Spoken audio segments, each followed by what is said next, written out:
The Galactic Slavers Coalition had existed for 10,000 cycles. They moved from star to star, world to world, taking whatever they wanted.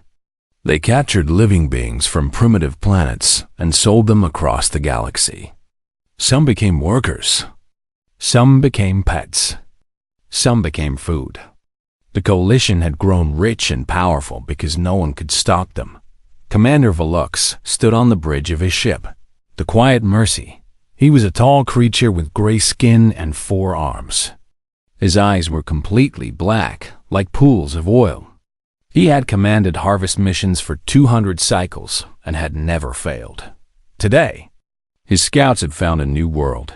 The blue planet floated in the darkness of space, covered in white clouds and green land and deep blue oceans. It looked peaceful. It looked easy. "Initial scans complete," said his second officer. "The planet has billions of bipedal life forms. They have basic technology, primitive vehicles, simple weapons. They will not be a problem." Velux smiled, showing rows of sharp teeth. "Send the Kovani. 12 should be enough for samples." The Kovani were the coalition's best hunters. They looked like giant insects with hard shells and razor claws and eyes that could see in total darkness. They had conquered hundreds of worlds. They had never been defeated by prey. 12 Kovani hunters dropped to the planet's surface in a small ship. They landed in a place with tall mountains and thick forests. It was far from the large population centers. They would work quietly. They would take a few samples. They would learn about this new species before the full harvest began. Within the first hour, 3 Kovani vanished. Velux received the report with confusion. Vanished? The Kovani did not vanish. They were apex predators. Nothing hunted them. "Find them," he ordered. The remaining 9 Kovani spread out through the forest. They found blood on the rocks. They found claw marks on the trees. But they did not find their brothers. Then they found something else. A native female walked alone through the wilderness. She carried a large pack on her back and used 2 sticks to help her climb. She was small. She was soft. She had no claws, no fangs, no armor. The Kovani watched her from the shadows and felt hungry, but they had orders. They needed samples, not food. The squad leader made a decision. They would capture this female and bring her to the ship. She would be the first of many. They moved to surround her. Silent, patient, professional. Then they saw the male. Another native lay on the ground near a small stream. He wore different clothing than the female. He was unconscious. Blood ran from a wound on his head. The Kovani had already captured him. He was their first sample. Drugged and ready for transport. The female saw him too. She stopped walking. She looked at the unconscious male. She looked at the strange marks on the ground. She looked at the shadows between the trees. The Kovani expected her to run. Every prey species ran when they sensed danger. It was natural. It was instinct. It was what prey did. The female did not run. She dropped her pack. She picked up a thick branch from the ground. She found a sharp rock and began to scrape the branch, making one end into a point. The squad leader was confused. What was this creature doing? Did it not understand the danger? One Kovani stepped out of the shadows. It raised its claws. It screamed its hunting cry, a sound that had made hundreds of species freeze in terror. The female threw her rock. It hit the Kovani directly in its primary eye. The creature stumbled back, screaming in pain. Before it could recover, the female was moving. She ran at the injured Kovani with her sharpened stick held like a spear. The stick went through the gap in the Kovani's armor, right where the neck met the body. The hunter fell. Her name was Yuna. She was 26 years old. She was a university student who loved hiking in the mountains. She had never killed anything larger than a spider in her entire life, but something had changed when she saw the unconscious man on the ground. Something old woke up inside her. Something that her ancestors had carried for millions of years. Something that whispered a simple truth. These creatures were threats, and threats must be eliminated. The other Corvani attacked. Una did not think. She moved. She ducked under slashing claws. She rolled away from snapping jaws. She used the trees for cover. She used the rocks as weapons. When one Corvani cornered her against a cliff, she climbed straight up, her fingers finding holds that seemed impossible. The Corvani could not follow. Their bodies were not built for climbing. Una reached a ledge above them. She found more rocks, heavy ones. She began to throw. When it was over, 4 more Corvani lay dead on the forest floor. The remaining 4 fled back to their ship, dragging their wounded with them. Una climbed down. Her hands were shaking. Her heart was pounding. Blood that was not hers covered her arms and face. She walked to the unconscious man. His name tag said Dohan. He was a park ranger. He was still breathing. Una pulled him into a small cave she had seen earlier. She blocked the entrance with branches. She held her bloody stick and watched the shadows. She did not know what those creatures were. She did not know where they came from. But she knew one thing with absolute certainty. They would come back. And when they did, she would be ready dot above the planet. Commander Velux watched the transmission end. His 4 hands were trembling. His black eyes were wide. "What?" he whispered. "Is that creature?" Commander Velux stood in the analysis chamber of the Quiet Mercy. Screens floated in the air around him, showing data and images and reports. His 4 hands moved quickly, pulling up more information. His black eyes grew wider with each new discovery. "This cannot be correct," he said. "Run the scans again." His science officer, a small creature with blue scales and nervous eyes, shook her head. "I have run them 12 times, Commander. The data is accurate." Velux looked at the screens again. He had harvested hundreds of worlds. He had seen dangerous planets before. But he had never seen anything like this. Earth was a nightmare. The planet had an atmosphere filled with oxygen, a highly reactive gas that caused rust and fire and decay. The natives breathed this poison every moment of their lives. They needed it to survive. The temperature on the planet changed constantly. In some places, it was hot enough to cook flesh. In other places, it was cold enough to freeze blood solid. And the natives lived in both places. They built shelters and wore coverings, and somehow survived in conditions that would kill most. Galactic species and ours. The weather was even worse. The planet had massive storms that shot electricity from the sky. It had spinning columns of wind that could tear apart buildings. It had walls of water that fell from clouds and drowned entire regions. The planet tried to kill its inhabitants every single day. And then there were the other creatures. Earth was filled with predators. Huge animals with sharp teeth lived in the oceans. Fast animals with claws lived on the land. Tiny animals with poison lived everywhere. The planet was a constant war of eating and being eaten. "The classification?" Velux said quietly. "What is the official classification?" The science officer swallowed hard. "Category 9 Deathworld, Commander. One of only 300 in the known galaxy." Velux closed his eyes. Category 9, the highest level. A planet so dangerous that most species could not survive there for even a single day, and the dominant species on this Deathworld. They were not hiding in caves. They were not clinging to survival by their fingertips. They had built cities. They had covered the planet with their civilization. They had conquered their Deathworld completely. "Tell me about the natives," Velux said. "Tell me everything." The science officer brought up new screens. Images of the bipedal creatures appeared, the same type as the female who had killed his Corvani hunters. "They call themselves humans," the officer said. They evolved as persistent predators. The Lux felt cold. Explain. They hunt by following their prey for long distances. They do not need to be fast. They do not need to be strong. They simply never stop.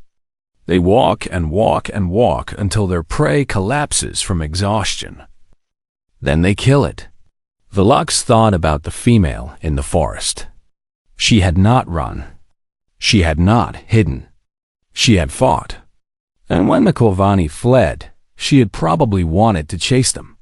Their bodies are remarkable, the science officer continued. They can repair damage that would kill other species. Broken bones grow back together. Torn skin closes and heals. They can lose large amounts of blood and still survive. They can even replace damaged organs with machines or with organs from other humans. They are hard to kill, Velux said. Very hard, Commander. But that is not the most dangerous thing about them. What is? The science officer was quiet for a moment. Then she said, they eat everything. Velux did not understand. Everything? Meat from animals. Leaves from plants, seeds, roots, fruits, fungi. They consume other living things that have developed. Chemical defenses, poisons meant to stop predators, and the humans eat them anyway. Some humans actually seek out these poisons because they enjoy the taste. Velux felt sick. A species that ate poison for pleasure. What kind of monster was this? There is more, the science officer said. Their pack bonding instinct is extremely strong. When one human is threatened, others will risk their lives to save it. They form emotional attachments to almost anything, other humans, animals, even machines. And when something they care about is harmed, she paused.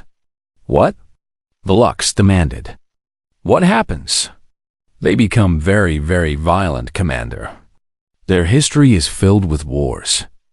They kill each other in huge numbers over territory, resources, ideas, even imaginary things. They are one of the most aggressive species we have ever cataloged. Velux turned back to the screens. He watched the recording of the female human again. He watched her make a weapon in seconds.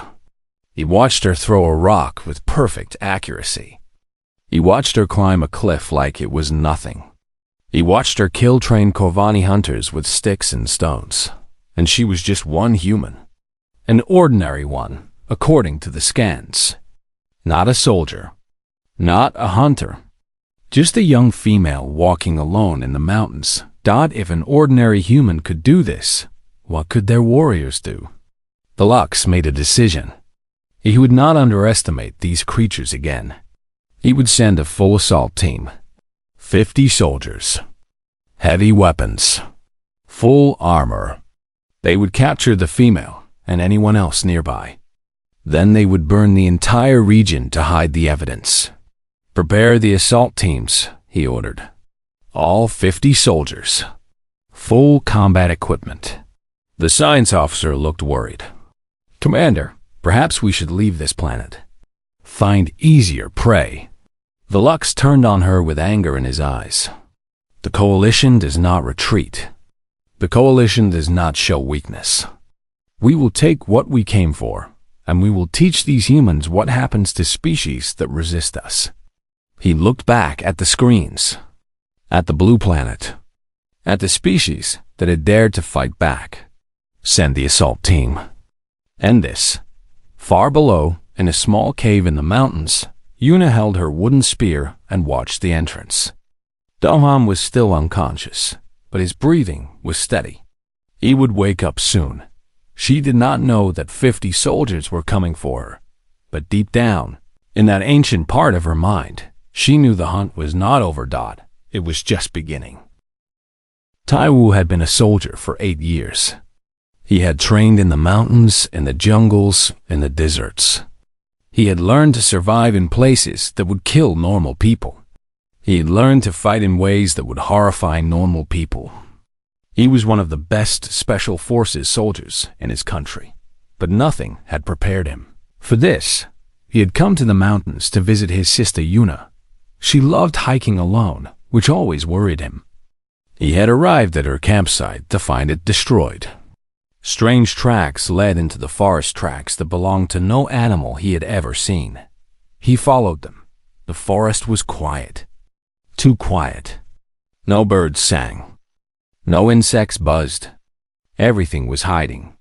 Something had scared them. Taiwu moved through the trees like a shadow. His body remembered the training automatically. Stay low. Move slow.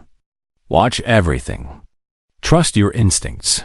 His instincts were screaming that something was very wrong. He found the first body near a stream. It was not human. It looked like a giant insect with a hard shell and sharp claws. It was dead. Something had stabbed it through the neck with a pointed stick. Taiwu felt cold. Then he felt proud. Only one person he knew could do this with a stick. Yuna, he whispered. He followed the trail of bodies. 4 more of the insect creatures lay dead among the rocks. Some had been stabbed. Some had been crushed by heavy stones. All had been killed by someone who knew how to fight. The trail led to a small cave hidden behind thick bushes. Taiwu approached carefully. He made a sound a bird call that he and Yuna had used since they were children. A moment later, the same call came back. He pushed through the bushes and found his sister. She was covered in strange blue blood. Her hands were shaking. Her eyes were wild. But she was alive. "Took you long enough," she said, despite everything. Taiwu almost laughed. A man lay on the ground behind her. His name tag said Dohan. He was waking up, groaning and holding his head. "What happened?" Taiwu asked. "What are these things?" Yuna shook her head. "I do not know. They came from the sky. They were taking him." She pointed at Dohan. "I stopped them. You killed 5 of them. With a stick. It was a good stick." Now Taiwu did laugh. His sister had always been strong, but he had never known how strong. Dohan sat up slowly.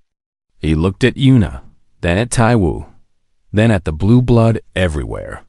"What is happening?" he asked. "Where am I? Who are you?" "I am Yuna. This is my brother Taiwu.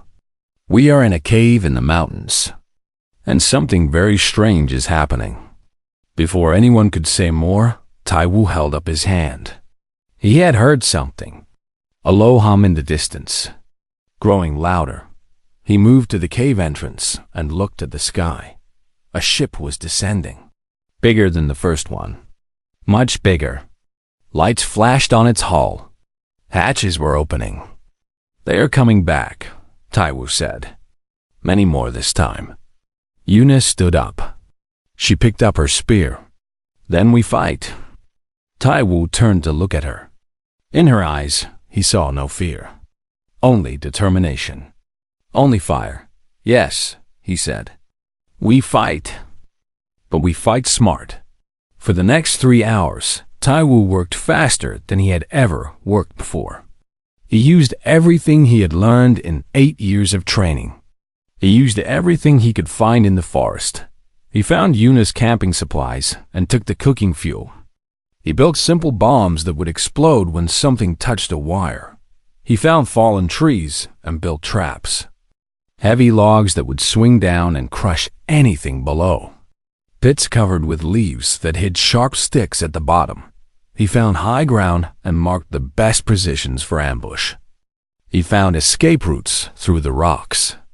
He created a killing ground. Yuna helped him. She learned fast. She always learned fast. Dohan helped too. He was a park ranger. He knew this forest better than anyone. He showed them hidden paths and water sources, and places where the ground was soft enough to dig by the time night fell. They were ready. The aliens came in the darkness. 50 soldiers in heavy armor, carrying weapons that glowed with strange light. They moved through the forest in perfect formation. They were professional. They were confident. They did not expect what was waiting for them. The first explosion killed 3 of them.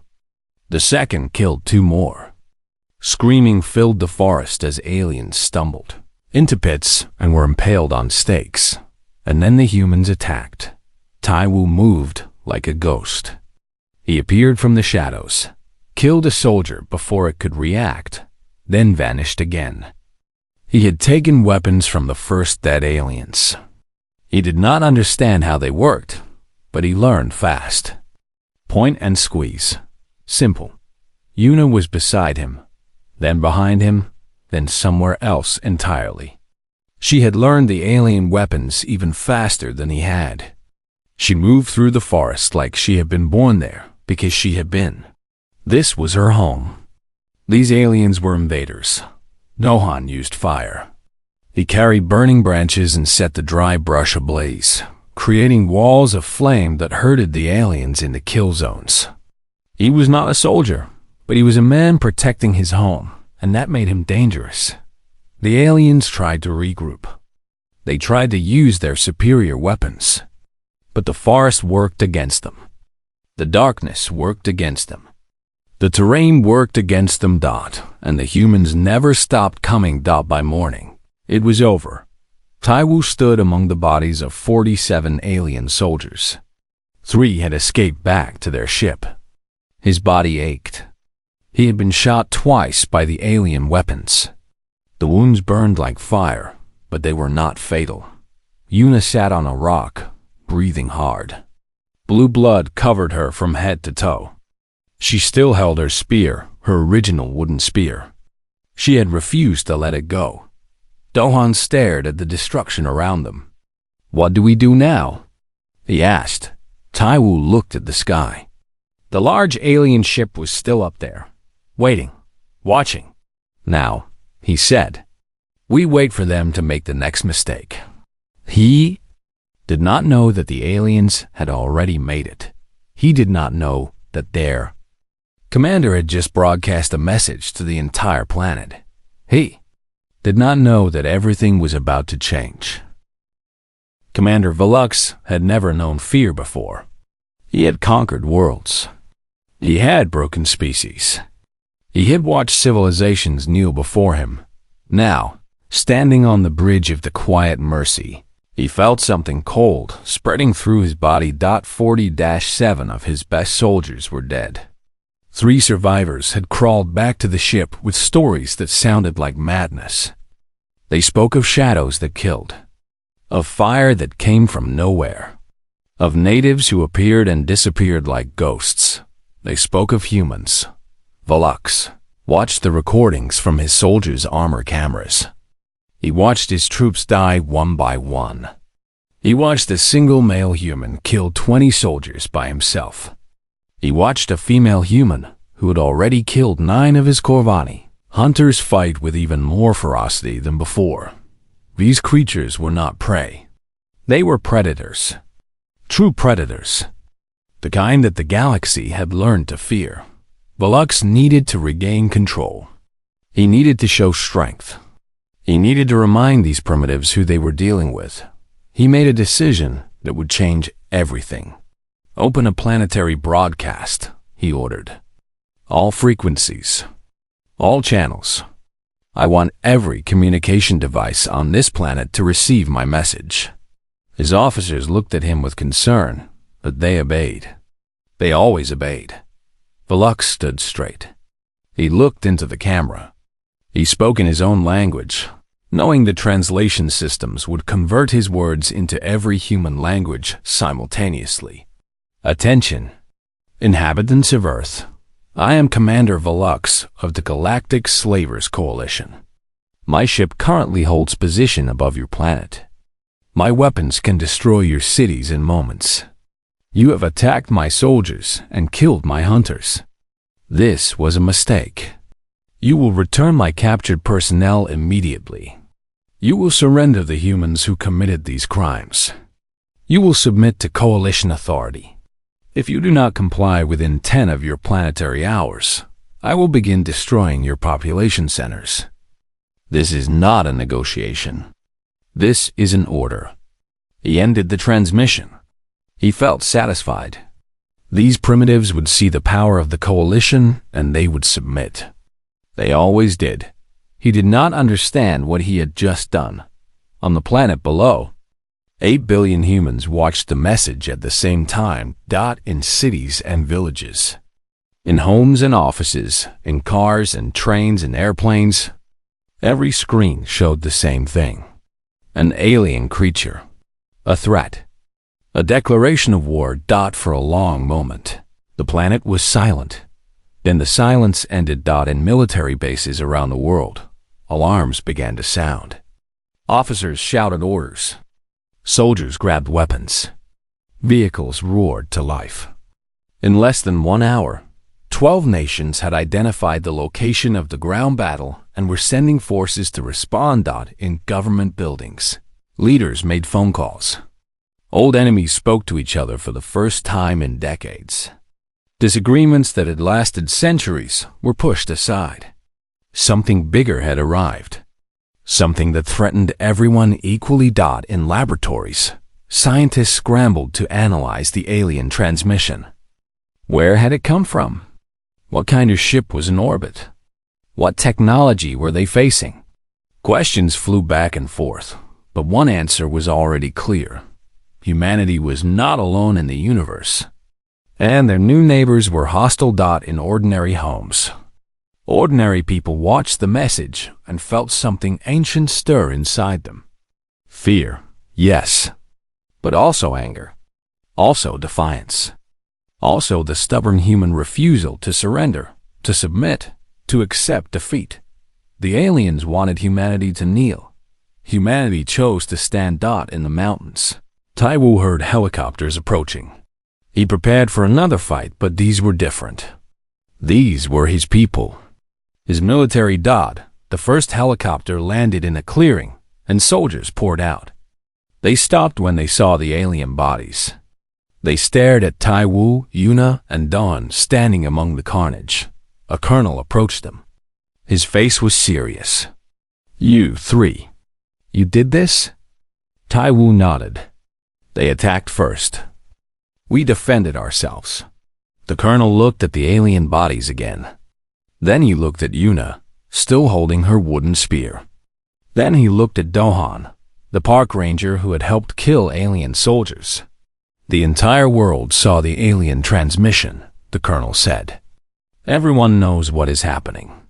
Everyone knows you three were here first. Everyone knows you fought back." He paused. "You are heroes." More helicopters arrived. More soldiers. Scientists came to study the alien bodies. Medics came to treat their wounds. News crews tried to get close, but were pushed back by security. Within 6 hours, the mountains were filled with military forces from around the world. Tanks and artillery and anti-aircraft weapons pointed at the sky. Thousands of soldiers prepared for battle. And in bunkers deep underground, in places that most people did not know existed, other preparations were being made. Missiles were aimed at the sky. Nuclear missiles. Weapons that humanity had built to destroy itself. Now they were pointed at a new enemy. On the quiet Mercy, Velux watched the planet transform. He saw the military buildup on his sensors. He detected the weapons powering up. He realized, slowly, that he had made a terrible mistake. These creatures were not surrendering. They were not negotiating. They were not even afraid. They were preparing for war, and they were doing it together. Every nation, every government, every faction that had fought each other for centuries was now united against a common threat. Velux had wanted to show humanity the power of the coalition. Instead, he had shown them their own power. The power of unity. The power of a species that would not submit. The power of 8 billion predators who had just been given a reason to hunt. In the mountains, Yuna looked at the sky. Somewhere up there, the alien ship waited. The creature who had threatened her world was watching. She raised her bloody spear toward the stars. "Come down here," she whispered. "I dare you." Commander Velux had been wrong about many things. He had been wrong about Earth being easy prey. He had been wrong about humans being primitive. He had been wrong about fear being a weapon that would work on this species. But his greatest mistake was thinking that time was on his side. He had given the humans 10 hours to surrender. In those 10 hours, humanity had done something remarkable. Something that should have been impossible. They had organized. Velux watched his sensors with growing horror. Aircraft were rising from every continent. Hundreds of them. Thousands. Primitive machines that burned chemical fuel and flew through the poisonous atmosphere. They were slow compared to coalition ships. They were weak compared to coalition weapons. But there were so many of them. Radar installations across the planet had locked onto his ship. He could see the signals bouncing off his hull. The humans could not hurt him yet, but they could see him. They were tracking him. They were learning. Then came the missiles. They rose from hidden places all over the planet. Some were small and fast. Some were large and slow. All of them were climbing toward his ship. "Destroy them," Velux ordered. His weapons fired. Bright beams of light cut through the atmosphere and vaporized missile after missile. It was easy. The human weapons were no match for coalition technology, but the missiles kept coming. "How many are there?" Velux demanded. His weapons officer checked the sensors. His voice was shaking. "Thousands, Commander. They are launching thousands." Velux did not understand. These missiles could not hurt him. His shields would stop anything that got through his weapons. Why were the humans wasting resources on an attack that could not succeed? Then he realized the truth. They were testing him. Every missile he destroyed taught the humans something. How fast his weapons could fire. How accurate they were. Where his blind spots were. How his shields worked. The humans were trading missiles for information, and they had a lot of missiles to trade. A transmission came through. A human voice, speaking in accented Galactic Common. The humans had decoded his language in less than a day. That should have been impossible. That should have taken months, maybe years. Nothing about this species was normal. "Coalition vessel. This is General Kim of the United Earth Defense Council." United Earth Defense Council. Velux felt cold. 6 hours ago, no such organization had existed. 6 hours ago, Earth had been a planet of divided nations fighting each other. Now they had a unified military command. "You came to our world," General Kim continued. "You attacked our people. You threatened our cities. You demanded our surrender." There was a pause. When the general spoke again, his voice was hard as stone. "We do not surrender. We do not submit. We do not kneel. You will leave our system immediately, or you will not leave at all. This is not a negotiation.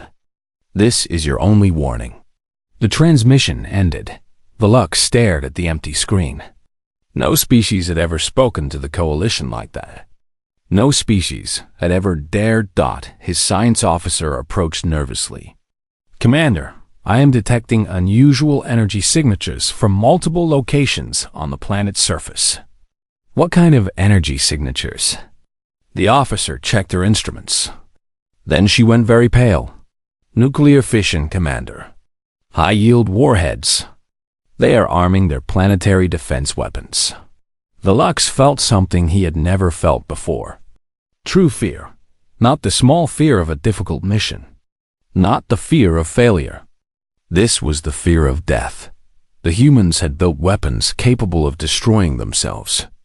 Weapons of such power that they could crack continents and poison atmospheres. Weapons that no sane species would ever create. And now those weapons were pointed at him. "If they fire those weapons, will our shields hold?" Velux asked quietly. The science officer was silent for a long moment. Then she said, "I do not know, Commander. The energy yield is unlike anything in our databases. No species has ever been insane enough to build weapons like this. No sane species. But the humans were not sane. The humans were Deathworlders. They had evolved on a planet that tried to kill them every day. They had survived by being stronger, smarter, and more vicious than anything else on their world. And now they were looking at the sky. Velux made his decision. "Prepare for faster-than-light jump," he ordered. "We are leaving." His officers stared at him. The Coalition did not retreat. The Coalition did not show weakness. But Velux had seen enough. He had lost his Kovani hunters. He had lost his assault teams. He had awakened the species that should have been left alone. The quiet mercy turned away from Earth. Its engines powered up. The jump drive began to charge. Before they jumped, Velux looked at the blue planet one last time. On the surface, a transmission was being broadcast. Images from the mountains. 3 humans standing among alien bodies. A soldier, a hiker, a park ranger. They were bloody and battered, but they were not broken. They had won. The quiet mercy vanished into faster-than-light travel, fleeing toward the safety of Coalition space. On the surface of Earth, Yuna watched the lights disappear from the sky. Her brother Taiwu stood beside her. Dohan was being treated by medics nearby. "They are gone," Taiwu said. "For now," Yuna replied. She still held the alien weapon she had taken from the soldiers. She had refused to give it up. "They will come back," Taiwu said. "Or others will? Now that the galaxy knows we exist." Yuna nodded. She was not afraid. She had faced monsters and survived. She had killed hunters who thought she was prey. She had discovered something about herself and about her species. Humans were not prey. Humans had never been prey. They were the apex predators of a death world. They had clawed their way to the top of the food chain on one of the most dangerous planets in the galaxy. They had conquered every environment, every challenge, every enemy their world had thrown at them. And now they would face the stars. "Let them come," Yuna said. "We will be ready." 6 years later, the first human ships left the solar system. They were built using technology salvaged from the battle in the mountains, combined with human innovation and human determination. The Galactic Slavers. Coalition had marked Earth as permanently forbidden. Warning beacons surrounded the system. Every species in the galaxy was told to stay away. But humans did not stay away from the galaxy. The Coalition had come to Earth as hunters. Humanity left Earth as something else entirely. The hunters had become the hunted. And across the galaxy, old powers began to tremble. A new predator had joined the stars.